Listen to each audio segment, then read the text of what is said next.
You're currently watching the Stella Modeling User Guide video series, which is a series that is intended to be a companion to the Stella M User Guide. This video is part 1, the site overview. It's not intended to be comprehensive, but in this video we will talk about how to access Stella M, an overview of the site, and also some tips on how to navigate Stella M. So let's get into the demo. So how do we get started? Access to Stella M is through HDX 2.0, the Homelessness Data Exchange 2.0. The URL is up here. It's a little small, but it says hudhdx2.info.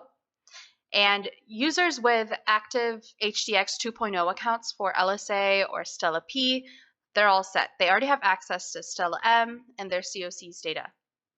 But if you do not have an HDX 2.0 account yet, you will have to create one. So you can do so by clicking Create an Account. When you click that button, you will see the registration form that you need to fill out.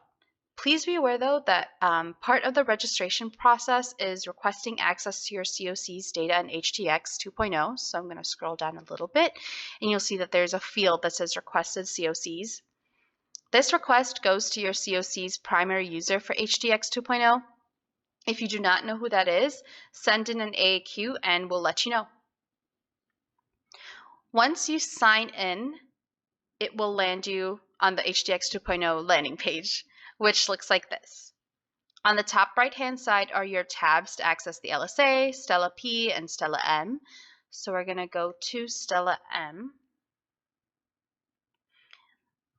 The first thing you're going to see is that there are these two buttons on the top left, the glossary and the COC library.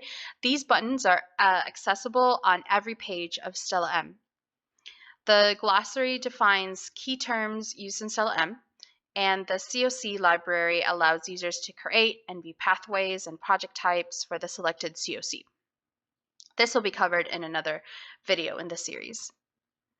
So what you're seeing on the screen now is the landing page, the Stella M landing page. There are 3 pages to Stella M: the landing page, the modeling page, and the results page. I will go over the key features of each page and how to navigate between them, and then other videos in this series will provide detail on how to use Stella M.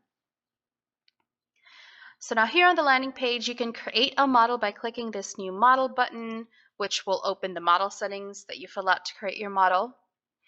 Under your new model button, you have your model list. This is a list of all the models that have been created for your COC with your COC's data. If no one has created a model in your COC yet, this list would be empty. So each row is a separate model. You can open an existing model by clicking the hyperlinked model name. You can edit model settings by using the pencil icon. You can copy models using this copy button. This is another way to create a model as well if you don't want to create it from scratch. Or you can delete a model using this button, the trash can. Just want to mention that everybody that has an active HDX 2.0 account and has access to your COC's data sees the same list. So that means if you're editing or deleting anything in here, it does affect everybody, so just be aware of that. So let's go to sample model. Let's go to this multi-year model.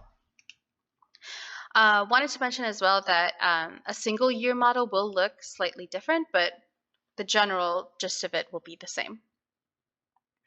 So opening an existing model or creating a new model will open the modeling page. This is where model settings can be created or edited. Quick note, you are able to go back to the landing page by clicking this button at the top left.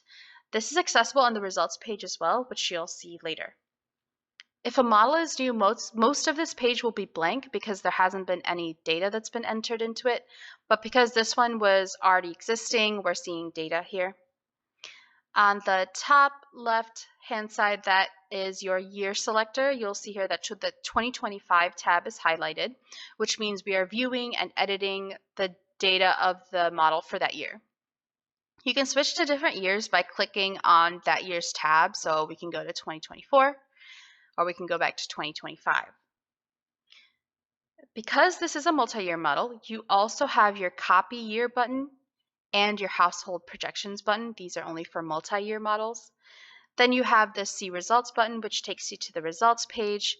and then you have your navigation panel at the top right. Each of these buttons opens up a pop-up window where you'll enter different information to build this model. Now, what all of these buttons do, these will be covered in more depth in other videos in this series. Under that, we have the dashboard. The dashboard shows a high-level summary of the model for the selected year, which is 2025, including the 3 main performance measures: average days homeless, exits to permanent housing, and returns. Under that, this section right here is the results preview. The results preview shows the outputs of the model you have created in different kinds of charts. You're able to see these different charts by clicking these icons in the toolbar on the top right-hand side of the results preview section. And anytime you see this eye icon at the front of that toolbar, that is for more information about the specific section that you're on.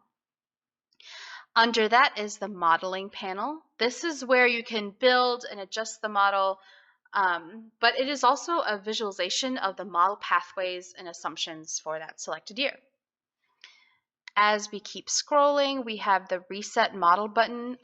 This will undo any changes that have not yet been saved. And the Save Model to save your model.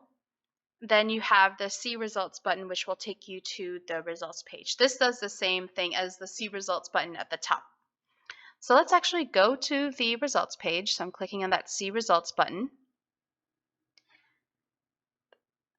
Now you'll see that at the top left, we are able to go back to the modeling page by clicking this button, and that you have your 2 tabs, the Summary tab and the Detail tab. Well, the results page allows you to view your model's results based on the assumptions that were in the modeling page. And then your Summary tab, which is the one we're on, shows a high-level summary of the model results. The Detail tab allows you to view and analyze data in different ways by selecting what measures and levels of detail to display. Again, this will be covered in other videos in more depth. Some key functionality to be aware of: anytime you see these carets, that means that this is a section that can be collapsed or expanded. Especially important if you see these little description sections that are by default collapsed, but if you expand them, it can give you some really useful information that can help you with your model, and you'll see these sections all throughout Stella M. Thank you again for watching this site overview. Again, this video is the first part of the Stella Modeling User Guide video series. Other videos in this series will cover different aspects of the site and how to use Stella M more in depth. On your screen is the URL for the Stella and System Modeling page on the HUD Exchange. That page will have more information and more resources for you, including the Stella M User Guide, which this series is a companion to. And if you have a question about Stella M, please always feel free to submit an AQ. The URL for that is on your screen as well. Again, thank you for watching.